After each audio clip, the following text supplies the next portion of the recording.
E aí? Belezinha com vocês? Preparados para mais um Retalhos do Carpano? Mesmo que pareça uma brincadeira e acabou se tornando uma profecia, o canal André Carpano sempre especulou que Flor de Lis supostamente usaria o livro de São Cipriano. E olha que algumas pessoas até confessaram que realmente ela utiliza o bendito livro. Mas você conhece o livro de São Cipriano? Vai vendo. O Marconde bem falou, ela é emblemática no cristianismo mesmo, tá? Só que são dois, nós temos que dividir. O São Cipriano de Antioquia, que é um ex-feiticeiro, e existe o São Cipriano de Cartago, tá? De Cartago. Então, nós temos que dividir. Um dos pais da igreja, considerado pai da igreja. Então, vamos lá, pessoal. Eu vou continuar aqui explicando, tá? Tem o São Cipriano de Antioquia, que é um ex-feiticeiro, que também depois se converteu ao cristianismo, e tem o São Cipriano de Cartago. Esse São Cipriano de Cartago, o São Cipriano de Cartago, ele é justamente considerado um dos pais da igreja. Inclusive, eu indico esse livro aqui, mais uma vez, ó, Os Pais da Igreja. E na página 205, vocês vão ver a história daqui do livro, tá? A página 205, ele fala justamente sobre o São Cipriano, chamado de Cartago, que é o Cecílio Cipriano. Então, vamos dividir aí, tá? Um é do século III, que é o caso do Cipriano de Cartago, e tem o de Antioquia, que é do século IV, da era cristã. Então, temos que fazer essa divisão. O que é atribuído, olha lá, hein, a São Cipriano de Antioquia, esses escritos, né? Esses escritos que são chamados de grimórios, que são da época medieval, de contos, de feitiçarias, desse tipo de coisa, bruxaria, é atribuído, vamos lá, atribuído a São Cipriano de Antioquia, que era um que era feiticeiro e se converteu ao cristianismo, tá bem? Nesses livros, e como o Isaac Lobato falou, o Lobato disse, gente, é um livro perigoso, não indicamos a leitura. Claro que isso também gera até curiosidade. Tem gente, já que é perigoso, eu vou ler. Eu falei isso no meu vídeo. Eu digo, olha, gente, eu li, por acaso, esse livro, tá? Eu não professava, não tinha... eu encontrei esse livro, não lembro onde, tem muitos anos isso, e eu li algumas coisas nesse livro. Inclusive, não li todo o livro, tá? Eu não tive essa curiosidade, mas eu li partes do livro, que essas partes que eu li, elas já foram suficientes para eu entender o conteúdo do livro. Então, quando foi dito, o André Carpano já vinha falando, citando o livro, e quando foi dito por uma das testemunhas, me parece, se não me falha a memória, o Wagner Pimenta, de que nos rituais pegava-se nome, anotava o nome no papel e jogava sobre o papel mel, açúcar, botava dentro de um alguidar, e eu digo, parece que a Bíblia da Flor de Lis, na verdade, era o livro de São Cipriano, né? Falei sobre isso. Mas é verdade, eu já li parte desse livro, né? Já li parte, e abortei a leitura por conta de... eu não achei interessante. Quero dizer, inclusive, não aconselho que ninguém leia, porque olha as práticas, ainda que não tenha sido do livro de São Cipriano, mas são similares. Olha a que resultado chegou a Flor de Lis. Olha que resultado. Se esses rituais dessem certo, Flor de Lis não estaria onde está hoje, né? Não está onde. Então, é aquela coisa. Eu disse no vídeo que eu não aconselho ninguém, porque, inclusive, apresenta maus tratos com animais. Porque tem rituais que aparecem nesse livro que acaba você passando, inclusive, por sacrifício de animais. Então, é uma coisa muito, muito densa, e nós só estamos tratando, gente, desse livro por conta do contexto em que a Flor de Lis está inserida, tá? E eu quero agradecer ao canal Rede Rio TV, ao Marconde, equipe, por ter citado. Então, nessa primeira fala, eu divido aí os dois, né, São Ciprianos, que o livro é atribuído, atenção, é atribuído, não é que São Cipriano de Antioquia tenha escrito, é atribuído a ele, tá? É igual vamos lá, ao livro de Enoque, que é um livro apócrifo, que alguns teólogos defendem que esse livro não foi o Enoque, aquele Enoque lá né, e andou Enoque com Deus, e Deus o tomou para si, e não é esse Enoque. Alguns teólogos dizem que é o outro Enoque. Então, uma pseudepígrafe, tá? Ou seja, o pseudoepigráfico é quando você atribui o texto a alguém e aquela pessoa não foi o autor. É igual por exemplo, o credo de Atanásio. O credo de Atanásio, tem teólogos que dizem que o Atanásio, dos pais da igreja, ele não foi ele quem escreveu. Há quem defenda que sim. Isso acontece também com cartas que estão na Bíblia, epístolas, e alguns atribuem, por exemplo, que são epístolas pseudepigráficas, né, que são atribuídas a determinados autores que não são. Mas isso é uma questão teológica, tá? Não vamos entrar nesse mérito.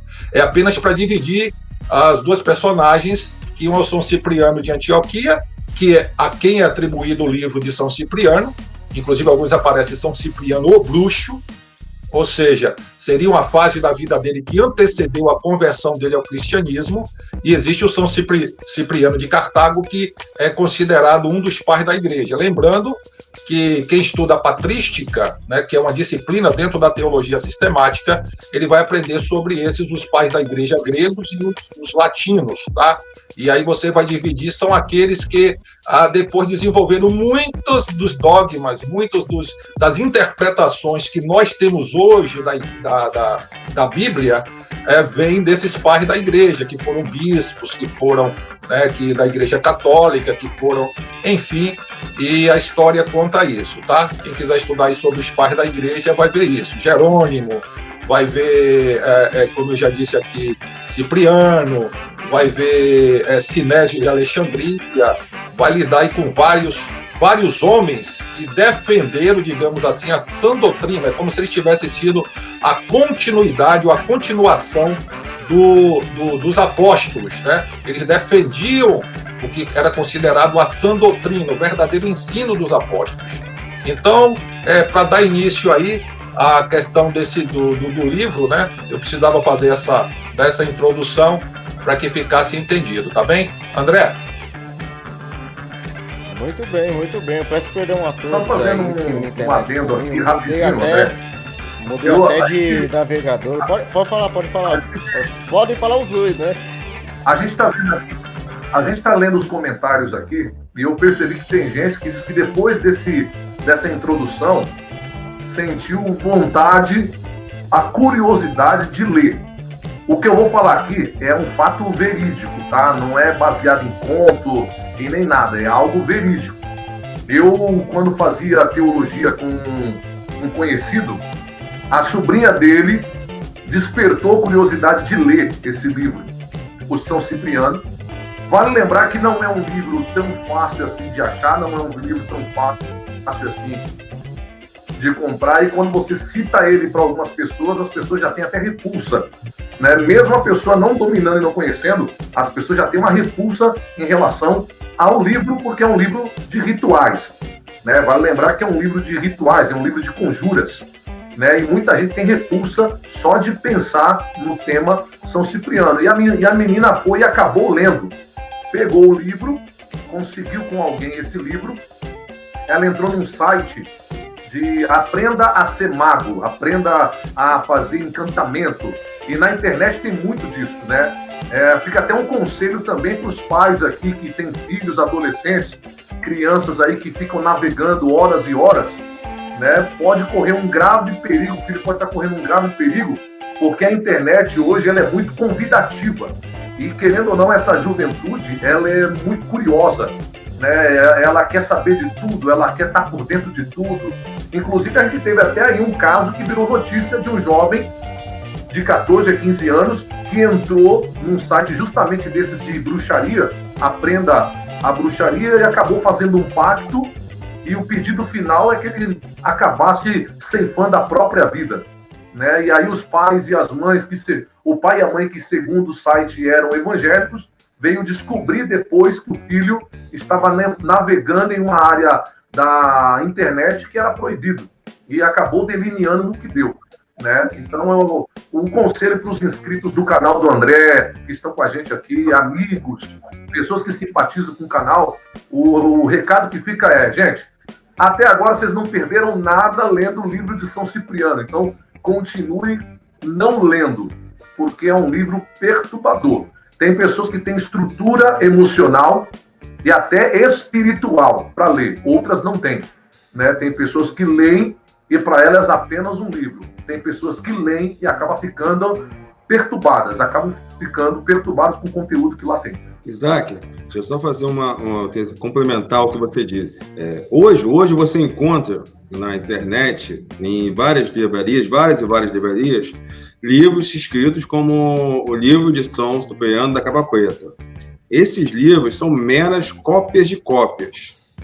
Ao que poucos sabem ou comentam, o livro de São Cipriano e suas cópias, elas eram escritas à mão.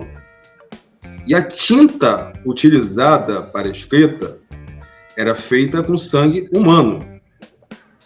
Esses livros são carregados, para quem acredita, de energia espiritual. Tá? Esses livros, que são os mais antigos, que foram escritos com tinta à base de sangue humano, são esses livros. Eu vou contar uma pequena história aqui, que isso não foi, eu ouvi dizer, isso foi uma passagem. Um familiar meu, a esposa dele conseguiu uma dessas cópias, tá? Uma dessas cópias chamadas cópias verdadeiras.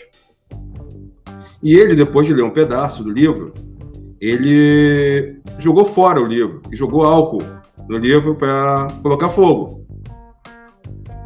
Diz ele que quando colocou fogo no livro, que esse fogo que estava pegando o livro começou a emitir barulhos muito estranhos, como assobios, gemidos, e a fumaça que fazia, para quem olhava para a fumaça, via algumas figuras ou vultos bem estranhos. Esse familiar meu ficou mais de um mês aterrorizado com o que ele viu, tá? Só para fazer um adendo, esses livros que vendem hoje na internet, com capa preta, são cópias de cópias de cópias. Os verdadeiros livros de São Cipriano são esses, feitos com tinta de sangue humano, que são raríssimos de encontrar, e que esses, teoricamente, teriam, para quem acredita, o poder da feitiçaria. Só para complementar o que você disse, tá? Mandando também aqui o que o Isaac Lobato disse, o Marconde colocou aí, bem colocado, né, foi bem pertinente na questão dos originais, né? Você tem os originais, você tem os autógrafos, que são assim chamados, daqueles que o verdadeiro escritor escreveu, que muitas vezes, no caso da Bíblia, não existem mais. Depois nós temos os originais, que são os escritos mais antigos. Aqui são os códices sinaítico, o códice alexandrino, o códice vaticano, o códice bizantino, e aí você vai fazendo aquelas junções de partes que foram encontrados, e tem essas cópias de cópias que muitas vezes o copista acrescenta alguma coisa, subtrai, coloca aquilo que ele pensa, o que ele interpreta, ele contamina digamos assim, o verdadeiro escrito. Mas vamos lá. Só que o Isaac tocou num ponto aí interessante. O Isaac Lobato diz: quem tem filhos, cuidado. Porque o problema hoje não é o livro de São Cipriano em si, porque inclusive é muito raro de se encontrar, inclusive esse na forma que o Marconde colocou. É a chamada Deep Web. A Deep Web, ela traz coisas, gente, que é ali, ó, olho no olho, de coisas, de pessoas que entraram em uma dimensão começaram a seguir e ficaram loucas. Nós conhecemos gente de bem que passou a viver catando lixo na rua, pegando saco de lixo e levando para dentro de casa. E o grande perigo hoje é chamada Deep Web, porque lá tem rituais que são ensinados passo a passo, de uma forma bastante metódica e de uma forma com tanto... Olha, tem uma coisa que eu não quero nem falar aqui, André, para não... Sabe? Que eu vi na Deep Web, que é coisa... Olha, se eu falar aqui, vocês não... Ó, o livro de São Cipriano é fichinha. Porque é coisa feita ali da clara mesmo, de coisa que eu não vou nem dizer aqui. Eu falei de negócio de animais, transforme de animais para ser humano. Entende? Então, é por aí. Então, muito cuidado, quem tem criança, quem tem filhos, quem tem netos, busquem saber o que é que eles estão fazendo, porque tem gente que na internet comum, normal, aqui como a gente tem no YouTube, remete esses meninos que hoje sabem muito sobre... A gente não sabe nada perto dos meninos de hoje, que com 1 ano já está mexendo no celular, sabe? Já está 2 anos, 3 anos. Eles conseguem entrar em lugares na internet que nós não conseguimos e nem sabemos. Eles descobrem coisas que são... E a Deep Web, ela é muito perigosa. Então, valeu aí a orientação e o alerta do Isaac Lobato. Pronto, nós vamos lembrar que esse depoimento, essa afirmação do que acontecia com esses rituais envolvendo aí a nudez, sexo, sangue, esse tipo de coisa. Eu tenho uma matéria, inclusive, aqui, que foi apresentada pelo Extra, do dia 22 de junho desse ano, e o título diz: Casa de Flor de Lis tinha rituais secretos, com nudez, sexo e até sangue revela testemunha. E aí vem falando aqui, gente, olha, é aquilo que o Marconde sempre tem dito. As pessoas estão prestando os seus depoimentos, estão dando as suas declarações, tá? E claro que vai vir a parte da defesa, a audiência de instrução com a parte da defesa. É preciso muito cuidado e muito tato. A gente não pode deixar o emocional entrar. E para a gente falar, isso aqui foi um depoimento, foi algo que alguém disse que declarou. Inclusive nessa matéria tem um documento, tá? A cópia do documento está aqui, Delegacia do Homicídio de Niterói São Gonçalo, com as declarações. No caso aqui, a declarante, ele está declarando sobre esses rituais. Agora, diante do que aconteceu, diante dos movimentos místicos dentro da casa e dentro do ministério também, a gente percebe, assistindo inclusive vídeos no canal da Flor de Lis e aqui no próprio YouTube de cultos lá, a gente vai ver coisas estranhas, um sincretismo realmente. Então, é aquela coisa, de fato aconteceu como eles estão falando? Não sabemos. Eu duvido? Não duvido. Eu não duvido. Agora, a questão é o seguinte, se isso de fato... Rápido, vale lembrar também que esses testemunhos são baseados em acontecimentos com mais de 2 décadas, tá? Sim, perfeito. Mais de 2 décadas. Então vocês colocaram lá, tem 20 anos, aí, pelo menos 20 anos, né? Vocês na comunidade lá fizeram chamado e deixaram isso bastante claro. Então, gente, tem coisas... Olha, e outra coisa aqui, tá? Que eu quero chamar também a atenção é o seguinte: a juíza, quem está julgando, ela não vai ficar se pautando nessas questões espirituais.